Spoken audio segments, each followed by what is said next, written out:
bonjour à toutes et à tous, je suis ravie de vous retrouver pour une nouvelle saison Rencontre InsurTech, des interviews de fondateurs et de fondatrices d'InsurTech. Alors aujourd'hui, j'ai le plaisir de recevoir Thomas Reynaud. Vous êtes le CEO et le fondateur de Garant.me. Bonjour Thomas. Bonjour Nelly, merci de m'accueillir. Alors Thomas, on va commencer. Quels sont les points clés de votre parcours et que représente l'entrepreneuriat pour vous ? Je crois que l'entrepreneuriat, ça a commencé très tôt dans ma vie. J'ai eu la chance de baigner dans un environnement où tout le monde avait sa boîte dans ma famille, que ce soit mon père, mon grand-père, mon oncle. C'était plutôt des entreprises assez artisanales avec très peu de salariés, voire des indépendants. Et puis en 2016, j'ai fini mes études par la majeure entrepreneuriat d'HEC. Là, j'ai découvert un autre univers, un peu différent, avec un mantra durant l'année de la formation qui était avoir les pieds dans la glaise. Donc ça, c'est ce que je connaissais, le stress de l'entrepreneur, les choses très concrètes, et avoir la tête dans les nuages, donc apprendre à oser, vouloir innover, faire des choses plus grandes. Alors Thomas, comment est né votre projet ? Comment est-ce que l'idée est venue ? J'ai rencontré en fait Émile Caram, qui est aujourd'hui mon associé chez Garant.me, durant la majeure entrepreneuriat. On n'est pas du tout des entrepreneurs avec une vision très profonde, très lointaine. On est plutôt des gars assez concrets. Et on s'est laissé porter en fait par la formation avec une méthodologie pour lancer sa boîte. Et donc on a fait un peu un bilan des difficultés qu'on avait rencontrées dans notre vie. Émile, il avait vécu quelque chose d'assez fort, un accès au logement contrarié parce qu'il est libanais et que quand vous voulez louer un appartement, on va vous demander que vos parents jouent le rôle de garant et quand ils sont étrangers, on refuse. Donc on s'est plongé dans cette problématique, on a essayé de voir si c'était un problème partagé sur le marché en France et en fait c'est quelque chose de massif. Donc on a creusé ça petit à petit. Et puis en 6 mois d'accompagnement par l'école, on a abouti à quelque chose de plus concret avec ce qu'on appelle un MVP, donc une offre concrète qu'on peut pousser sur le marché et pour laquelle les gens sont prêts à payer. Thomas, quelle est votre proposition de valeur aujourd'hui pour Garant.me ? On a une proposition de valeur aujourd'hui qui est un peu différente de celle qu'on avait au départ. En fait, au départ, on était la solution par laquelle tu passes si tu veux te loger alors que tu n'as pas de garant. Et on faisait ça via des agences immobilières ou des résidences étudiantes qui, pour une fois, vont pouvoir dire oui à un étudiant, à une personne en CDD, à une personne en période d'essai. Petit à petit, donc ça c'était en 2018, à travers les années, on s'est rendu compte qu'on avait une valeur assez forte pour nos agences partenaires, nos résidences partenaires. Et donc on a développé des nouvelles offres. Une garantie des loyers impayés qui permet aux agences de développer leur activité de location et de gestion locative. Et puis une activité logicielle qui permet à nos agences partenaires de vérifier les dossiers, ce qui est hyper important dans le monde de l'assurance et du logement. Alors Thomas, pour mieux comprendre, quelle est votre cible de clients ? Est-ce qu'on est en client direct ? Est-ce qu'on est en client professionnel, donc en B2B, en B2C, en B2B2C comme on dit ? Et combien est-ce que vous visez de clients d'ici 3 ans ? Là aussi, on a eu un modèle qui a un peu évolué. On pensait qu'on était sur un marché B2C, on va aider un locataire à se loger, alors qu'en fait, on est sur un marché B2B2C. Pourquoi ? Parce que les appartements, ils sont gérés par des professionnels. Et donc aujourd'hui, notre partenaire, notre client, c'est l'agence immobilière à qui on fournit nos solutions d'assurance pour qu'ensuite elle les propose à des locataires ou des propriétaires. Et depuis 2018, on a réussi à se porter caution donc on joue le rôle de garant pour plus de 100 000 personnes. Il y en a encore 50 000 qui sont actuellement locataires. On travaille avec 4 000 agences immobilières et à peu près 4 à 5 000 résidences étudiantes. L'objectif pour nous, c'est de continuer sur notre phase de croissance, donc de doubler notre nombre d'agences partenaires sur 3 ans. Et puis, pareil, de doubler le nombre de locataires accompagnés sur les 3 prochaines années. Thomas, comment travaillez-vous aujourd'hui avec l'ensemble de ce qu'on appelle l'écosystème ? Avec quel type d'acteurs ? Avec des assureurs, avec des mutuelles, avec des banques, avec des professionnels de l'immobilier ? Comment est-ce que vous travaillez ? Avec qui vous travaillez ? On est ce qu'on appelle un MGA, Managing General Agent, donc on est courtier en assurance si on veut, mais on ne va pas utiliser des produits d'assurance qui sont disponibles sur une étagère. On construit nos propres solutions. Donc pour ça, on a une équipe data par exemple qui va construire des algos de sélection du risque. On a des équipes de vente et puis des équipes de gestion du produit d'assurance. Tout ça on le package et on va voir des assureurs pour leur dire est-ce que vous êtes prêts à porter le risque derrière nous. Tout est déjà ficelé, il y a juste à apporter vos capitaux propres. Donc nos principaux partenaires, c'est les assureurs. On travaille aujourd'hui avec 3 compagnies différentes. On travaille ensuite avec des banques qui ont intérêt à promouvoir notre activité de garant auprès de leur clientèle jeune. Ça leur sert à fidéliser ou à attirer des nouveaux clients. Et puis, je l'ai dit tout à l'heure, beaucoup avec des agences immobilières, des administrateurs de biens, des résidences étudiantes qui ont besoin de nos solutions d'assurance pour fluidifier leur activité. Alors, dans une start-up, dans une entreprise, il faut qu'il y ait un modèle économique. Donc, quel est votre business model aujourd'hui? Vous en avez parlé, vous avez fait évoluer ce modèle. Et à quelle date est-ce que vous serez à l'équilibre? On a 3 produits, donc 3 modèles. Notre produit de caution est financé par les locataires. C'est comme un système mutualiste, si vous voulez. Ils vont payer pour qu'on se porte caution pour eux. Et puis, c'est l'intégralité des fonds des locataires qui nous permet d'intervenir en tant qu'assureur s'il y a un impayé de loyer. C'est le premier modèle. Le deuxième modèle, sur la garantie des loyers impayés, on ouvre des contrats cadres avec des agences immobilières qui ensuite vont distribuer notre produit aux propriétaires directement. Donc, c'est le propriétaire qui paye. Et puis sur notre activité logicielle, ce sont des produits que payent directement les agences immobilières ou les résidences étudiantes. Aujourd'hui, on fait à peu près 15 millions d'euros d'ARR et on a atteint la rentabilité au mois de juin. Donc, 3e mois de rentabilité de suite, là, fin août, premier trimestre. C'est une grande fierté. C'est quelque chose qui nous dérisque vis-à-vis des marchés de financement, qui sont un peu atone en ce moment. Et c'est aussi, en tant qu'entrepreneur, la marque du fait qu'on a réussi à créer une boîte qui roule, quoi. Oui, donc bravo Thomas. Et donc la vie d'entrepreneur n'est pas un long fleuve tranquille. Donc c'est important aussi de partager les difficultés. Quelles sont les 3 principales difficultés rencontrées dans votre vie d'entrepreneur chez Garant.me? Si on les prend historiquement, je pense que le premier problème qu'on a rencontré, c'est notre âge. On s'est lancé en 2017, j'avais 23 ans. À l'époque, on n'était pas crédible. Et il y a une espèce de discrimination du jeune entrepreneur, notamment dans notre secteur assurance immobilier. Donc on ne nous faisait pas confiance. On a eu la chance de s'associer avec une personne qui, elle, avait 55 ans, qui est en fin de carrière et qui nous a aidés. Mais sans elle, on n'aurait jamais pu réussir. Donc on a un peu pagayé avant d'avoir les premiers partenaires.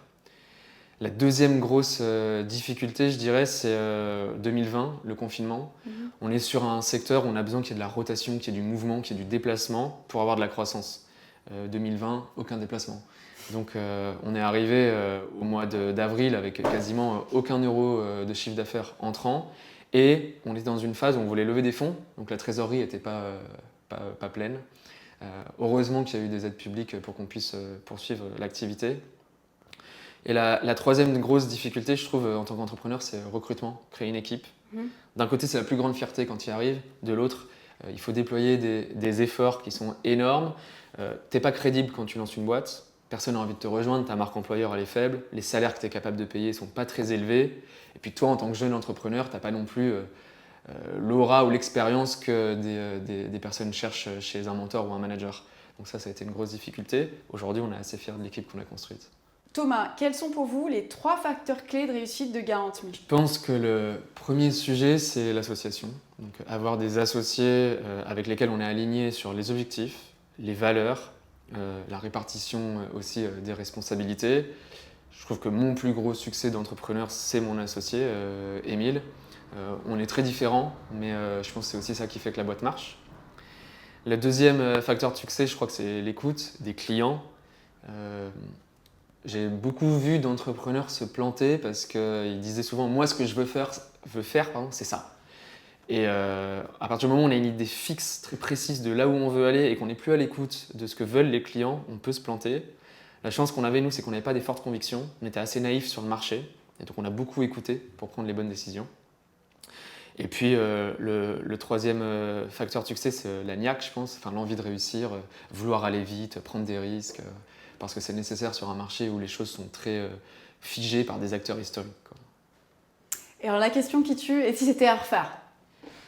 Franchement, j'ai pas beaucoup de regrets. Déjà, le faire tout court, c'est sûr. Le faire comme on l'a fait, on a pris beaucoup de plaisir. Donc, je remets pas beaucoup de choses en cause. Il y a un truc où je pense qu'on peut avoir des regrets, c'est qu'on s'est parfois précipité sur recruter parce qu'on pensait que pour croître, pour y arriver, il fallait absolument recruter quelqu'un tout de suite. Je retiens plutôt aujourd'hui une phrase, je crois que c'est Richard Branson qui dit dans une équipe, il vaut mieux un trou qu'un trou du... Si on prend un petit peu de hauteur maintenant, quelle est votre vision de l'évolution du secteur de l'assurance et de l'évolution du rôle de l'insurtech à l'intérieur de ce secteur? Il y a un truc que j'aime pas trop, c'est on a l'assurance d'un côté, l'insurtech de l'autre. Je pense que ça c'est une erreur fondamentale. Je le compare souvent au fait d'avoir des partis politiques et puis un parti écolo. En fait, l'écologie c'est une partie intégrante de la politique, il faut que ce soit partout. Mais la tech c'est pareil, il faut que ce soit partout dans l'assurance si on veut avoir un secteur qui s'adapte aux besoins des assurés, qui continue à se développer. Donc je pense que les acteurs qui vont réussir dans l'assurance dans les années et les décennies, parce que c'est aussi un secteur qui a beaucoup d'inertie, les décennies qui viennent sont celles qui vont mettre la tech au cœur de leur process, au cœur de leur offre. Après, il y a des tendances en ce moment, c'est que les startups sont moins facilement suivies par les assureurs, parce qu'ils ont essuyé les plâtres, comme on dit, pendant plusieurs années, avec des modèles qui faisaient perdre de l'argent aux assureurs. Maintenant, il y a eu des gros coups de tournevis qui ont été mis, c'est plus difficile de se lancer. Mais c'est bien parce que ça permet de voir qui a un modèle robuste, qui maîtrise ses risques, donc en gros qui a une offre sérieuse. Et du coup, tout ça fait qu'il y a pas mal de boîtes qui sont en train de disparaître, qui se sont lancées sur les 5-10 dernières années. Et on rentre du coup dans une phase de consolidation du secteur. Il va y avoir pas mal d'opérations M&A, je pense, sur les prochains mois et les prochaines années. Alors si on zoome justement sur vos sources d'inspiration, quelles sont un peu les sociétés, si on se met dans la tech et dans les startups, qui sont un peu vos modèles en France ou ailleurs d'ailleurs, parce que c'est bien de regarder ailleurs. J'en ai 3 principales à chaque fois qui me viennent pour des raisons différentes. Il y a Doctolib qui m'a impressionné et qui est importante pour nous en termes de stratégie commerciale, d'arriver à faire en sorte qu'un métier très traditionnel s'outille d'outils techno. Et finalement, ils ont rencontré le succès un peu comme ce qu'on essaye de faire en faisant du B2B2C ou du B2C2B. C'est-à-dire que parce que tu réponds à la problématique du client final, le médecin, dans le cas de Doctolib, ou l'agent immobilier chez nous, va être un peu obligé de monter sur tes outils. Donc c'est un peu ce qu'on essaye de faire aujourd'hui. La deuxième boîte qui m'inspire beaucoup, c'est Meilleurs Agents. C'est le plus gros succès entrepreneurial innovant du secteur de l'immobilier des 20 dernières années. C'est un exit à plus de 200 millions d'euros. Et il n'y en a pas eu beaucoup des comme ça. On essaye de s'en inspirer. Et puis une troisième boîte qui est un peu moins connue du grand public, mais assez connue dans le monde des startups, qui s'appelle Lemlist. Je suis assez inspiré par le fondateur, mais aussi par leur mode de développement. C'est tout l'inverse de ce que nous on fait. Nous, on est une boîte très sales. On va faire des partenariats avec des agences immobilières. Eux, c'est une boîte très marketing, très portée sur la relation directe avec l'acheteur final. Et donc, on essaye de regarder le contre-modèle de ce qu'on fait pour progresser. Ouais, des belles sources d'inspiration. Alors maintenant, pour un peu se détendre, une petite anecdote amusante en lien avec Garant.me dans la vie de l'entreprise. Racontez-nous. Je ne sais pas si vous connaissez ce qu'on dit fake it until you make it. On dit souvent ça dans les startups. Bon, nous, au début, on fakeait pour faire comme si tout était grand, tout était établi, tout fonctionnait très bien depuis très longtemps. Et puis un jour, on était donc à Station F, incubé. Et il y avait un professeur d'HEC qui passe avec des étudiants de sa classe pour le faire rencontrer des entrepreneurs qui créent une boîte. Et il nous prend au vol comme ça et puis il nous demande de pitcher Garant.me pour expliquer ce qu'on fait à ses étudiants. Donc on pitch. Puis là, dans la foule, il y en a un qui lève la main qui dit « Mais moi, je suis un de vos clients. » Ah bon, on avait 4 clients, donc 4 locataires qui étaient passés par notre service. Et le gars nous dit « Mais j'avais pas du tout compris que vous étiez une petite boîte comme ça. Si j'avais su, je serais pas passé par vous. » quoi. Donc c'était assez marrant. Déjà, on avait 4 clients, on en rencontre un. C'était fort. Et puis lui, qui se rende compte qu'il était passé par une toute petite start-up alors qu'il pensait être passé par un géant de l'assurance. Excellent. Alors, Garant.me, pourquoi ce nom pour votre InsurTech ? On n'est pas des grands communicants avec mon associé, donc on n'a pas non plus cherché très longtemps, mais c'était assez simple. Tu cherches à te loger, tu n'as pas de garant, il n'y a pas de problème, on va se porter garant pour toi. Donc on a essayé d'avoir un nom qui soit très proche de la problématique de nos clients. Alors, merci beaucoup Thomas Reynaud. Vous êtes, je le rappelle, CEO et fondateur de Garant.me. J'ai vraiment été ravie de vous recevoir et d'échanger, c'est très inspirant. Et puis je vous donne rendez-vous pour la suite de ces rencontres InsurTech. À très bientôt.